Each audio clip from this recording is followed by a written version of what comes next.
pump? How can I pump if you're awake already? Chris looked after him for the night feeding. I know he woke up at 2 p.m. and then there's another one at 4. I just can't remember if there was another one after that. He left for fishing, so he put him beside me because usually he would sleep longer if he's beside me. Anyways, welcome back to the vlog, guys. It has been a while. The last video that I uploaded, I was only 37 weeks, and obviously a lot of things happened already. Oh my gosh.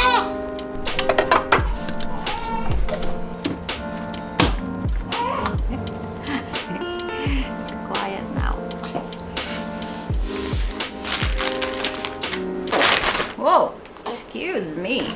That was a loud fart. Oh my god, so heavy. Ugh. Let's start with the birth story.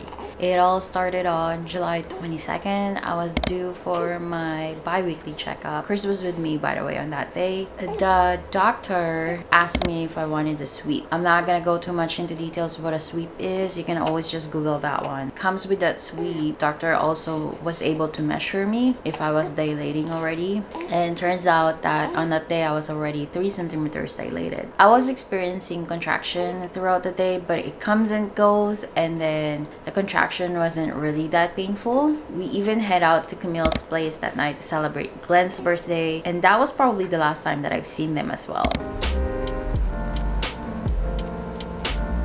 So on July 23rd, the contraction was still not too painful and it still comes and goes, so it wasn't still consistent. I even tried to vlog on that day. Contraction this morning is a lot stronger than yesterday, so it could be today, could be tonight, who knows.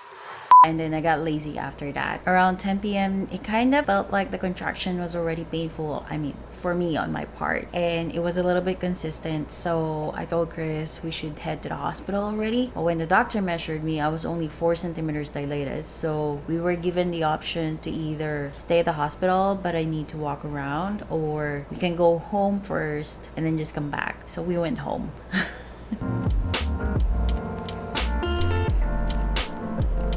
So around 1 a.m. on July 24th, that's when the contraction for active labor started. It was so painful that I remember that Chris was just giving me back rub every time the contraction happens. I decided it was time to go to the hospital around 3 a.m. When we got to the parking lot of the hospital, it was so painful that I can't walk already anymore, so Chris has to grab a wheelchair to haul me up to the birthing suite. When we got there, I didn't even had the time to change into a hospital gown. The time that they settled me on the bed, my water broke, and 30 minutes later, at 4:06 a.m, Carson was born. Hey,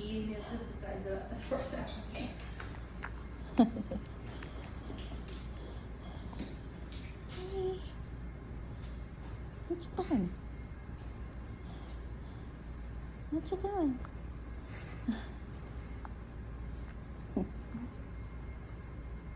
You have long nails. I know. You wanna eat, right? Mommy wants to eat too.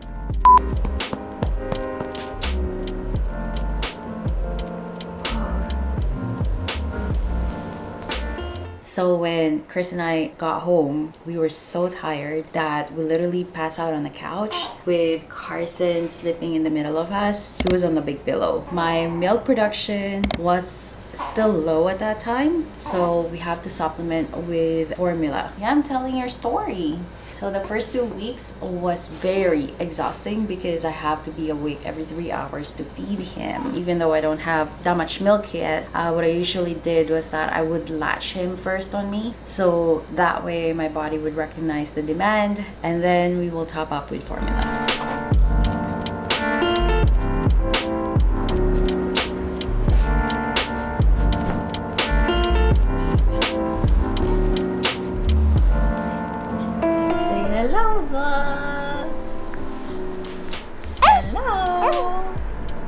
There's a gold mine in your nose. Yeah, there is.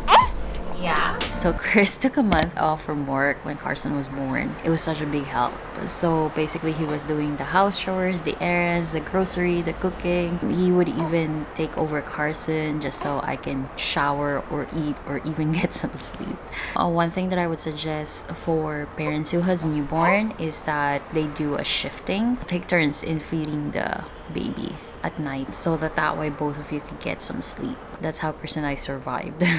Now that Chris is already back at work, his schedule is Monday to Friday kind of thing. So usually on the weekends he would let me sleep in. Like last night or this morning when Carson woke up at 2 a.m. he was the one who took over for him. Right, Baba? Daddy took care of you? Are you happy about it? Huh? You have some gold mine in your nose.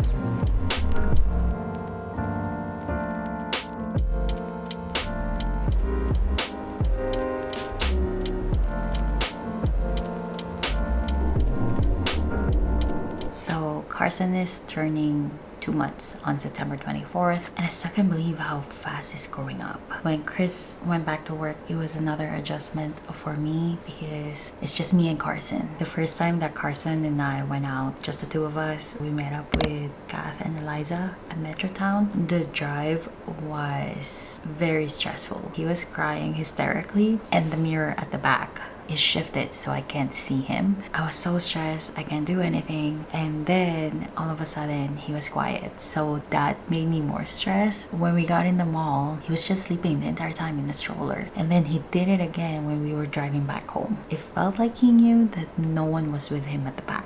Right there and then I decided, and I told Chris, I'm not gonna drive anywhere without someone else sitting at the back with him. Not until like probably when he's 6 months. Couple weeks back as well, we went out.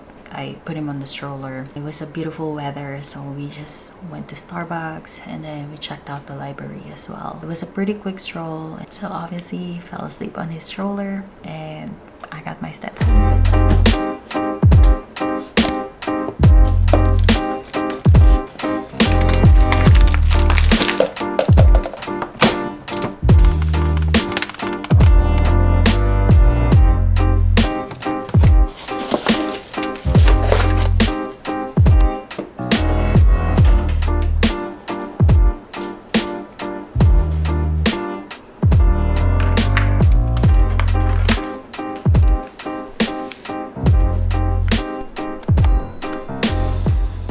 Pretty sure you guys can hear that.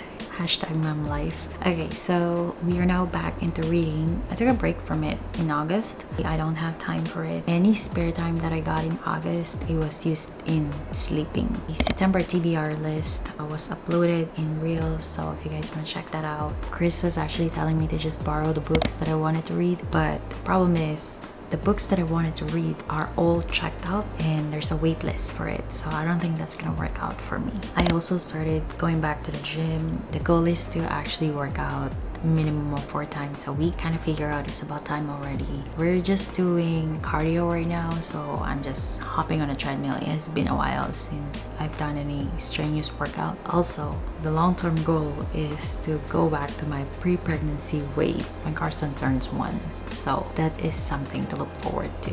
Baby blues. It actually got me in the first 4 weeks. There were some days wherein I would just cry myself out in the shower. I think it's a whole mix of exhaustion from lack of sleep, then there's mastitis. My stitches would hurt every now and then. I spend a lot of time in front of the TV during those times because watching a comedy TV series helped out in elevating my mood.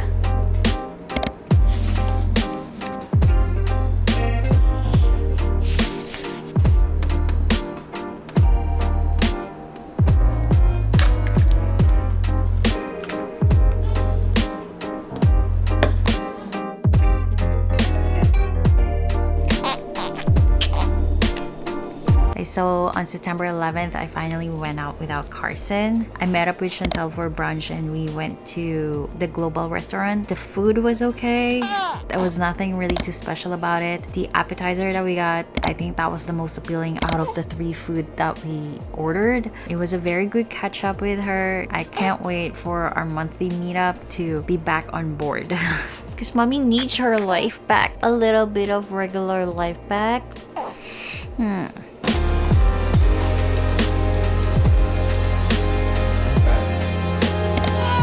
Oh, I know. You don't like daddy holding you this way.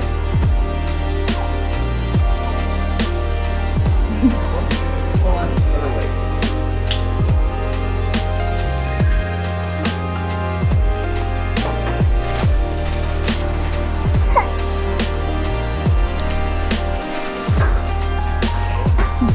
Vlogging. Honestly, I don't know when am I going to be consistent again when it comes to vlogging, because vlogging with a baby, it's very challenging, and editing a long format video, it takes up a lot of time. I did map out some content for October, but we'll see how it goes. But videos like this, it's kind of like at the back burner for me. I'm very active in my Instagram account through stories and reels, so definitely go check out my profile for that one. But anyways, this baby needs to take a nap, so I'll talk to you guys soon. Bye.